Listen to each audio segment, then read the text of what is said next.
बच्चों, आपकी पढ़ाई अच्छी चल रही होगी। हमने विकास के क्रम में पढ़ा हुआ है कि जीवन की उत्पत्ति किस तरह से हुई। उसमें कई साइंटिस्ट ने अपने विचारधारा को बताया कि जीवन की उत्पत्ति कैसे हुई। तो इस संबंध में स्टैनली मिलर जी जो साइंटिस्ट हैं, उनका एक एक्सपेरिमेंट है जिसको हम लोग समझेंगे। तो स्टैनली मिलर जी ने क्या बताया कि जीवन की उत्पत्ति किस तरह से हुई। तो उसके लिए उन्होंने एक प्रयोग किया। तो उन्होंने क्या किया कि और इस प्रयोग के लिए उन्हें नोबेल पुरस्कार भी मिला।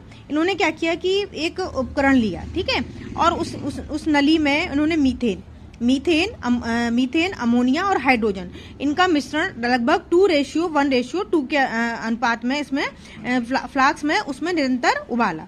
उन्होंने बॉइल्ड किया, यहाँ से ये जो इसको बॉइल्ड किया। तो उसमें जो वाष्प जो उपकरण कक्ष की कंडेंसर में पहुंची, कहाँ पर पहुंची, कंडेंसर में पहुंची, और वाष्प संघनित होकर द्रवित होकर यहाँ पर इकट्ठी हो गई।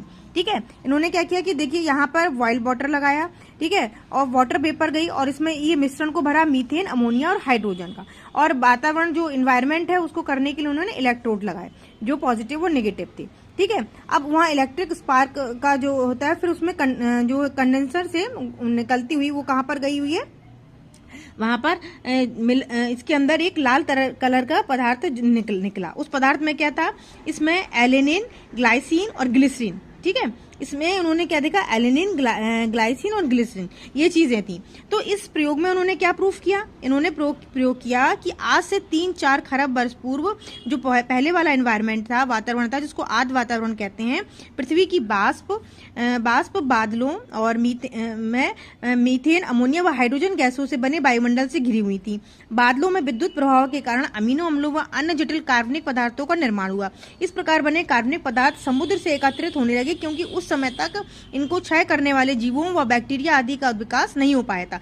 साथ ही उस समय मुक्त ऑक्सीजन भी उपलब्ध नहीं थी, जिससे इनका ऑक्सीकरण ना हो। तो इनका जो प्रयोग है वो उन्होंने इससे प्रदर्शित किया, जिसको हम लोग स्टैनली मिलर के प्रयोग के नाम से जानते हैं। ठीक है, इस एक्सपेरिमेंट को आप अच्छे से समझ के उसके डायग्राम की प्रैक्टिस करके इसको अच्छे से समझिए।